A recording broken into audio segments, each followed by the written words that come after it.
আমিনুল ইসলাম সাহেবক মুক্তি দিয়া কারারুদ্ধ বিধায়ক আমিনুল ইসলাম সাহেবক মুক্তি দিয়া কারারুদ্ধ বিধায়ক আমিনুল ইসলাম সাহেবক মুক্তি লাগে মিছিলের নামত সাম্প্রদায়িকতা নচলিব নামত সাম্প্রদায়িকতা নচলিব।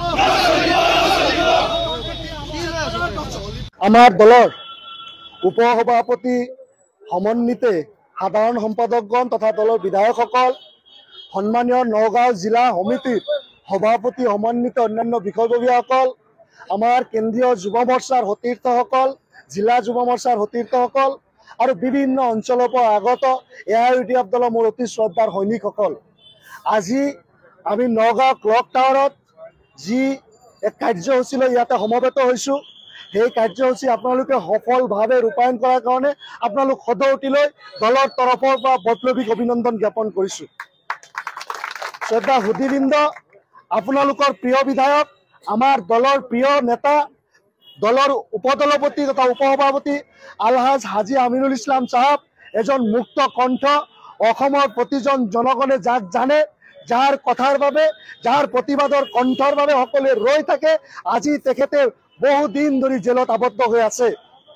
আজি তেখেতক অতি অন্যায়ভাৱে, অতি অবিচাৰভাৱে তেখেতক জেলত বন্দী কৰি ৰখা হৈছে।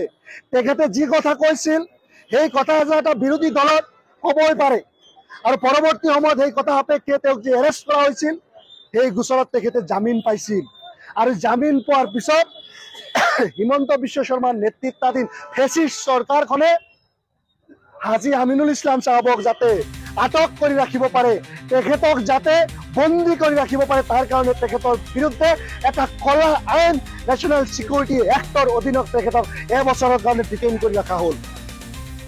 এই ডিটেইনৰ আগত চৰকাৰৰ ওচৰত আমি আপিল কৰিছিলোঁ যে হাজী আমিনুল ইছলাম সাহেবক মুক্তি কৰিব লাগে, কিন্তু তেখেতক এতিয়ালৈকে মুক্তি কৰা নাই। আমি আইনী যুঁজ চলাইছোঁ, একেটা সময়ত আমি ৰাজপথত যুঁজ, একেটা সময়ত আমি বিধানসভাৰ ভিতৰত যুঁজ আমি সমান্তৰালভাৱে দিব লাগিব নাই? হাজী আমিনুল ইছলাম সাহেব আজি মুক্ত থাকিলে, আজি তেখেতে জেলৰ বাহিৰত থাকিলে এই উচ্ছেদ সম্পৰ্কে মাত মাতিলে তেনে নাই? বিজেপি স্বৈৰাচাৰিতাৰ বিৰুদ্ধে মাত মাতিলে তেনে নাই? গতিকে হাজী আমিনুল ইছলাম সাহেবক আমাক মুক্ত অৱস্থাত লাগে, এটা মুক্ত কণ্ঠ AIUDF দলৰ সৈনিকক আমি মুক্তভাৱে বিচৰণ কৰাটো বিচাৰো। আমাৰ দলৰ এজন সতীৰ্থ, 3বাৰৰ বিধায়ক হিমন্ত বিশ্ব শৰ্মা চৰকাৰে 3বাৰৰ বিধায়ককো গ্ৰেপ্তাৰ কৰি ৰাখিবলৈ তেওঁলোকে ভূক্ষেপ নকৰে। তেওঁলোকে নাভাবে যে এই দেশত গণতন্ত্ৰ বোলা কিবা এটা বস্তু আছে। তেওঁলোকে তামাম আইন কানুন সকলোখিনি পদদলিত কৰি নিয়মৰ বহিৰ্ভূত হৈ তেওঁলোকে হাজী আমিনুল ইছলাম সাহেবক আটক কৰিছে। যিবিলাক গোচৰত আটক কৰিছে আটাইখিনি গোচৰ পূৰ্বতে আমি 2-এটা বাদ দি জামিন লাভ কৰা গোচৰ, আৰু সেই সময়ত কেৱল হাজী আমিনুল ইছলাম সাহেব নহয়, AIUDF দল আৰু এই দলৰ কৰ্মীসকলক মনোকষ্ট দিয়া, এই দলক যাতে বিফল কৰিব পাৰি, এই দলে যাতে গণতান্ত্ৰিক আন্দোলন গঢ়ি তুলিব নোৱাৰে, এই দলে যাতে মজবুতভাৱে জনগণৰ মাজত থাকিব নোৱাৰে, তাৰ কাৰণে ব্যৱস্থা কৰিবলৈ হিমন্ত বিশ্ব শৰ্মাৰ নেতৃত্বাধীন চৰকাৰখনে এই কুচক্ৰান্ত কৰিছে।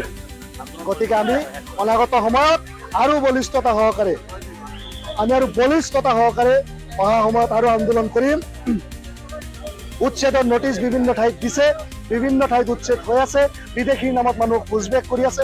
এই বিষয়বিলাকো সামৰি আমি আমাৰ দলীয় সতীৰ্থসকল নিশ্চিতভাৱে অনাগত দিনত আৰু মজবুতভাৱে ৰাস্তাত ওলাইম। আহিম তো ইনশাআল্লাহ।